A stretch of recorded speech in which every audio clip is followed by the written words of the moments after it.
Welcome to another episode of A Green's Own production. Sports. I'm your host, Coach Green, and tonight we have another fire episode in store. Tonight's episode is brought to you by Green's Own Preps. Get in the zone where we showcase talent both in the state, locally, and beyond. Go ahead, hit that like, hit that subscribe, and tune in to this episode. So I have with me a young man that you probably know. He's a guy from St. Petersburg, Florida. You may have seen him tearing up the field at Lakewood High School. He was a two-time All-State and also two-time All-Pinellas County player, and now he's doing the same thing at LIU. That's Long Island University in the city of New York, Brookville, New York. So without further ado, welcome in Mr. Taveon Wheeler. What's up, brother? Yeah, good to be here. Yes, sir, man. Thank you for coming on tonight. I want to allow some of the fans, other schools, people who may not know who you are, most importantly for the young men in this area, to hear your story and hear from a vet that's been getting it done, that's going through the process, all those great things. I'm going to allow you to introduce yourself. My name's Taveon Wheeler, like you said, two-time All-State, two-time All-County. I play defensive line at Long Island University. Lakewood High School alumni. Really just putting the work. Really, when you put my head down to get it done. I don't really like to do too much talking on the field. It's just get the job done how it is. Yes, sir. So we're going to jump right in, man, because I know a lot of people want to hear this story that you have to tell. But first and foremost, coming from Lakewood, St. Petersburg area, what led you to choose to play at Long Island University? I have a lot of people ask me that question all the time. Long Island was I don't want to say it was my last option, but they came and got me kind of at the last minute. Austin P was my first offer. And I believe that was summer 22. I was planning on committing there. And then their defensive coordinator, he ended up leaving for personal reasons. And that kind of everything that I had kind of planned fell through. And then I ended up I ended up getting a PWO from Miami. And that was the plan. But due to some other reasons, I wasn't able to go there either after I took a visit and everything like that. And Long Island, they called me in December. They called me in December. Coach Mathis at the time, he was the D-line coach. They wanted me to come on a visit. I was going to commit there when Avion had committed there in December, but they kind of held off a little bit. I was looking at some D2s and everything like that. Coach Moore, he tried to put everything together around that time. And then Long Island, they called me back. I took a visit. I liked what I saw, and I ended up committing and signing February 1st. Yes, sir. Yes, sir. From your standpoint, since you've been on campus and since you've been a part of the LIU program, what has been the biggest adjustment from high school football to Division I FCS level, would you say? For me, it wasn't really that big of adjustment regarding the play because I've always been a pretty physical player. Even at Lakewood, we play some of the top teams in the state. So it was never really a physicality or even really a speed difference. It was more or less just kind of it was more of a mental adjustment because I'm up here by myself. I'm up here with a lot of new people, you feel me? And really just getting up every day and choosing to do it every single day. Because for me, it's never been a talent thing. It's always just been do I want to do this every single day? Mm-hmm. That was really the biggest adjustment. Gotcha. Yeah, I know it's a transition from the high school to the college level, and a lot of young men, if they haven't been through it, they'll get introduced to it real quick as the 2025 class has just, it's over now, and a lot of them are just looking to finish school and get up to their colleges that they're going to play at, and you've already taken that step. I do want to get into the position that you play and kind of speak from that standpoint. What do you enjoy most about playing the defensive tackle position? Because that's where you're playing at, right? The defensive tackle? Yes, sir. Yeah. I like playing D tackle because quickest way to a quarterback, obviously.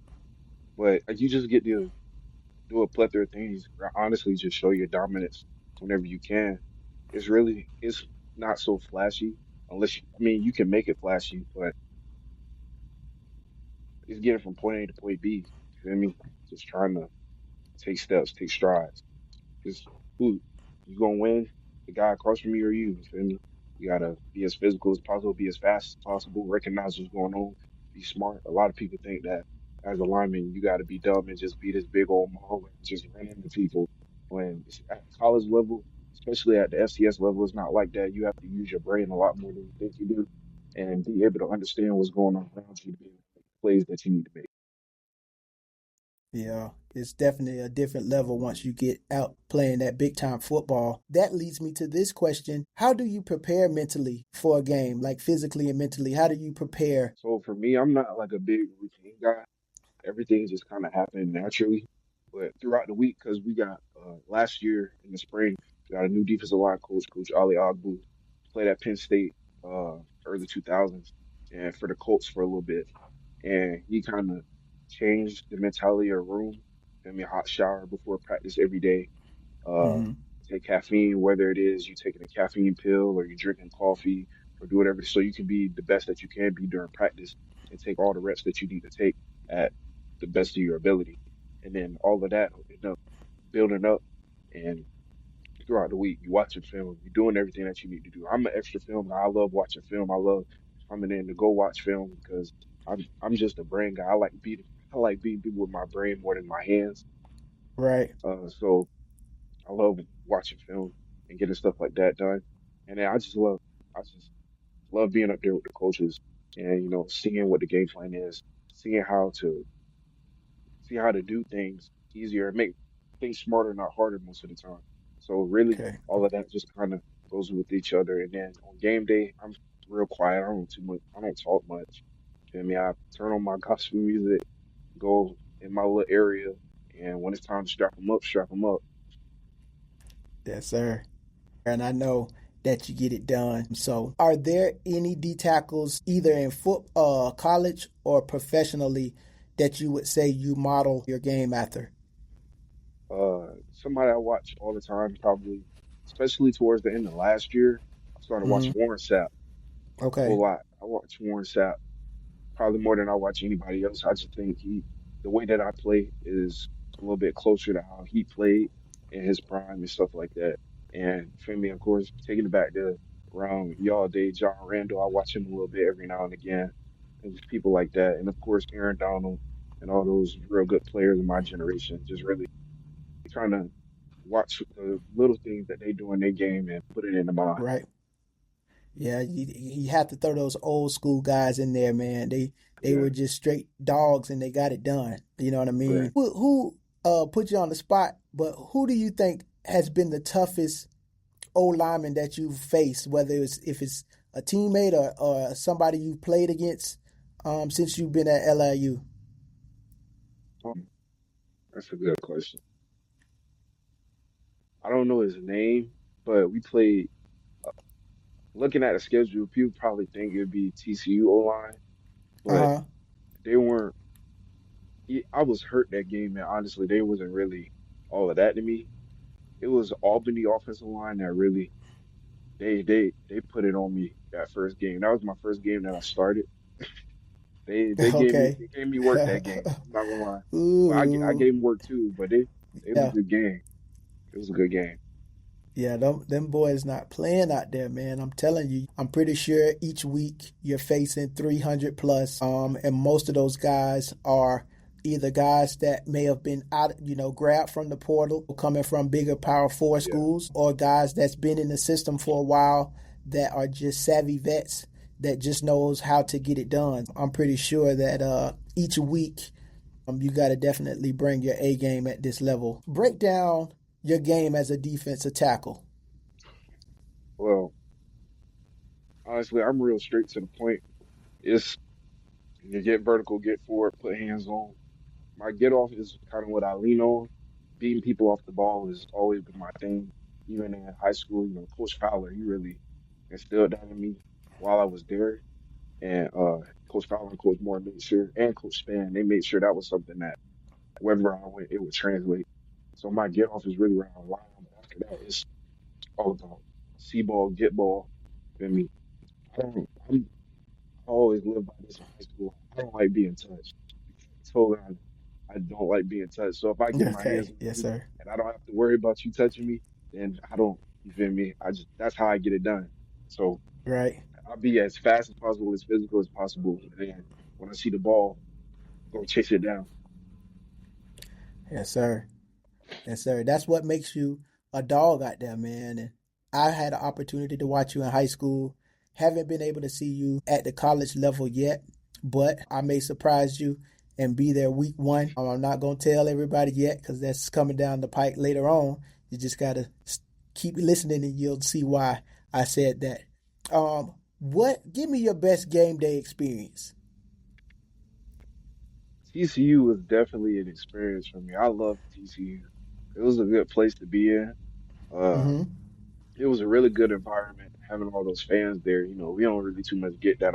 Like if we have some decent games, but it ain't the same when you playing at Power Five. It's not the same. Okay. But that TCU experience was good. It was loud. Everything was fast. Everything like it was just different. It felt good. Like I felt like I belonged. So that TCU definitely made me feel comfortable. That was my best experience by far. Absolutely, man. And that's what it's about, young men, I should say, that's listening.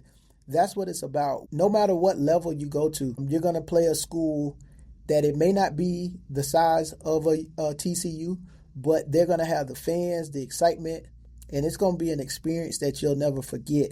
So the first part of it is getting and preparing yourself to be a college football player and getting to that next level so you can experience some of the things that Taveon has experienced. He has a lot more that he's going to experience as he goes along on his journey. Coming up, you guys are in spring. You probably just finishing up spring or in spring as we speak. What do you have set for the goals for this upcoming season? So right now, because I tore my labrum last season, first game against Okay. Albany, and Mm-hmm. I got surgery at the end after because I ended up just playing the whole season and then got surgery at the end. So I'm out the whole spring. Right now, it's about getting stronger, getting as strong as possible, and getting in as best shape as I possibly can to come back and be as dominant as I possibly can. Uh, you know, my my focus is on that week one game that you just referring to. That's where my head at. That's the only thing Mm-hmm. I'm too much worried about. You feel Yes, me? Making sir. sure that that's the best. I'm making the best of that opportunity as I possibly can. So it's about making sure I'm as strong as I possibly can, in the best shape as I possibly can be, and really just taking a step forward to show that I can play with anybody, regardless of how tall, how big. Gotcha. And wrapping it up because I know you're a busy man and you got some, things that you got to take care of, some household chores. But what advice would you give to some of the younger guys that's coming up behind you, that's looking either getting ready to enter college football this upcoming season or still has maybe a year left? Those juniors that's getting ready to be seniors and those seniors getting ready to be first year freshmen. What advice would you give those young men? For the guys who going into college, the best advice I could possibly give is keep the main thing the main thing. My biggest issue my first year was uh, not bringing my off the field stuff on the field and letting that affect my play, and that stopped me from playing my red shirt. That was the reason. That was the reason why I red shirted my first year because my focus level just was not there. Should have been, especially how I was in high school, and really just making sure that because the longest period is after you sign that paper to when you get on campus. That's the longest period to me that there is. I mean, if you're not training in that period, if you're not really putting in the work, you're gonna see when you get there, and you're gonna end up paying for it. That was the that was my biggest thing. I kind of got I got after the season because we had a long year that year. I was still honestly I was hurt by that central loss, and I Yeah. mean it just carried it kind of carried for months. And then I put in some work towards like that April, that May area. But when I got up here, it was a bit of a different experience. And mentally, I wasn't where I needed to be, to do the things that I know that I know I could do. And for the guys who are juniors or going into their senior year, put yourself in the best situation you possibly can. You know, you feel me? I was loyal to Lakewood. I loved Lakewood. Coach Moore, they did right by me. Coach Span, Coach Fowler, they all did right by me. But they put me in the best situation I could possibly be in to succeed no matter what. I know the biggest thing, a lot of people, they like to be loyal here, loyal to the school, and do this, that, and the third. But at the end of the day, you got to make sure if you know that you're good enough to play at the next level, you got to make sure that you're in the best position to get to that next level. So if you like no shots at certain schools, but if you're not in the best position to really take your game to the next level, or you not getting coached by the best, or even trained by the best, then you really need to look in the mirror and reevaluate your situation and really look at how bad do you want it, how bad do you really want to get to the next level?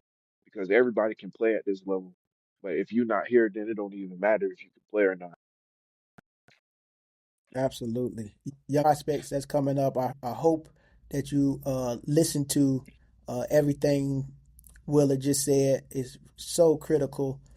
Me playing, um, myself playing football, I didn't have too many exemplary young men in front of me to tell me what I needed to do to prepare.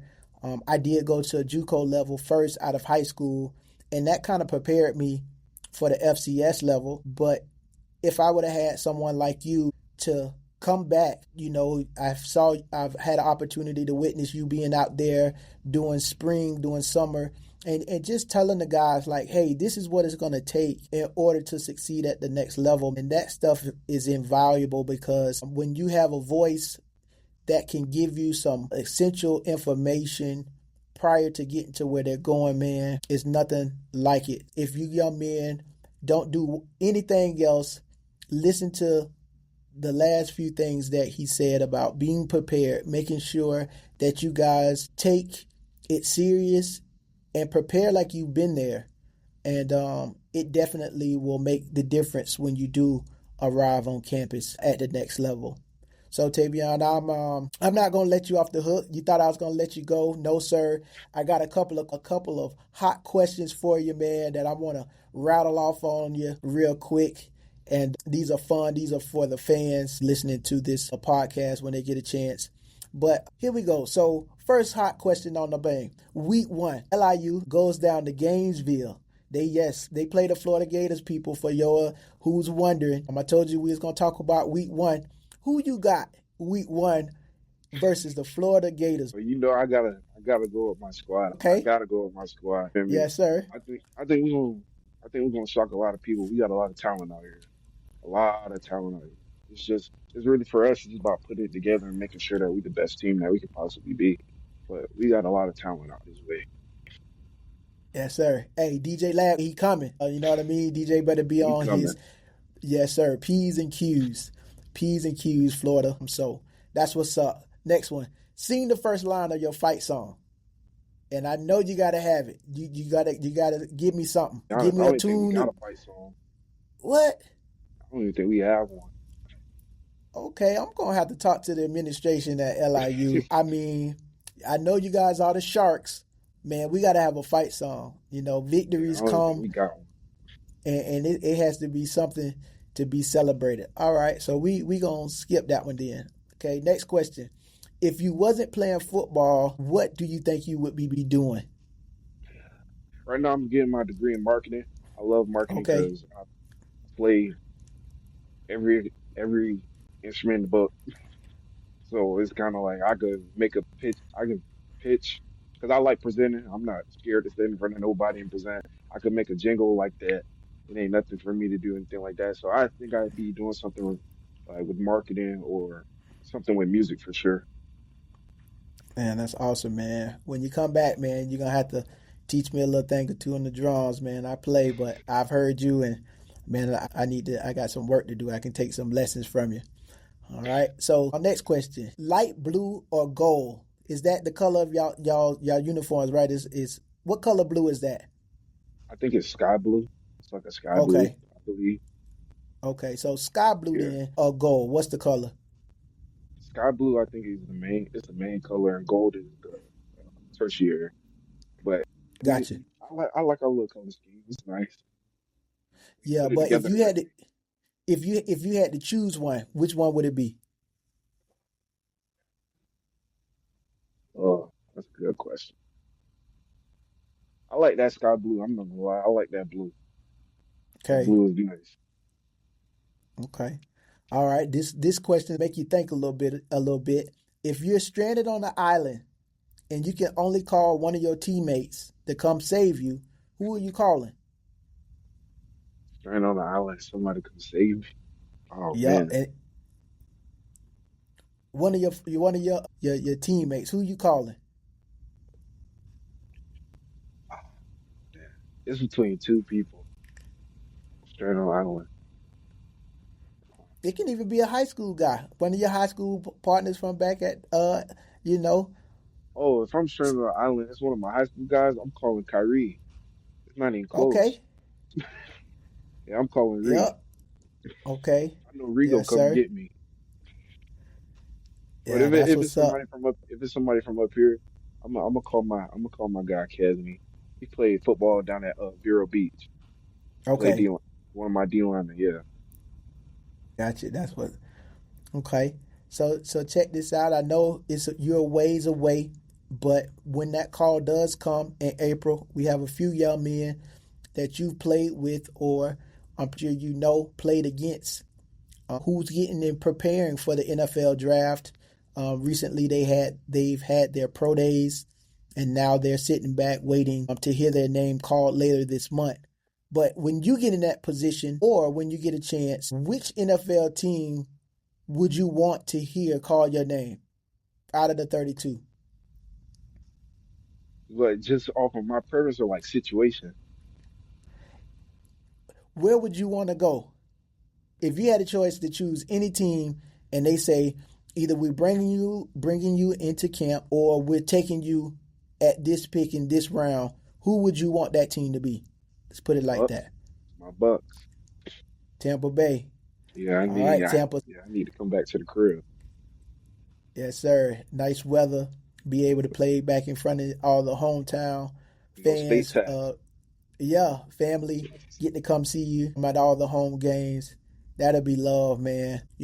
Before you know it, that opportunity is going to present itself. So make sure you stay locked in as usual, as you always do. Continue to grind. Continue to put God first, as I've been seeing you do. I've been looking at a lot of your posts on your social media, and man, you've been really just head over heels for God. So that's awesome, man. And he's going to take you Absolutely. further than any man can that we can never believe. So, Taveon, before we let you get out of here, let the people know where they can find you and follow your career either on social media or just in general. Instagram, you can find me. I believe it's underscore everyday.tay on Instagram. On Twitter, I'm Taveon underscore Wheeler. Uh, and then Facebook, I'm just Taveon Wheeler. And to Snapchat, I think it's just moving the rule, moving Mm-hmm. to rule. And then yeah, I'm all over the internet, so you can find me there too. Yes, sir. Well, superstar in the making. You got an opportunity to hear from just a young man, a stand-up young man from the area. And man, Taveon, it was fun, brother. And I definitely just commend you on the hard work that you put in, the success that you've had, and I'm pretty sure that more is to come. And I'm definitely looking forward to not only a great season, but a great rest of your career at LIU. I'm pretty sure that once it's all said and done, whether it's going to the NFL, playing at the next level, whether it's, like you said, working in marketing and being successful in that area, I'm pretty sure, man, the direction that God has you going, you're definitely on the right track. I can't wait to see what God has in store. And thank you again for just taking out time and out your busy schedule. I know you college student athletes have so much stuff on your plate. I'm glad I got an opportunity to catch up with you in your downtime that you can just share a little bit for our young men and the fans in Pinellas County. Thank you again. I definitely appreciate you. Yes, sir. Of course. Anything for you, GOAT. Yes, sir. So that was Taveon Wheeler, man. Make sure subscribe, like, and follow for more content like this. Taveon is just one of many athletes that will be on Inside GZP Sports podcast. I'm Coach Green. Yes, sir. Yes, sir.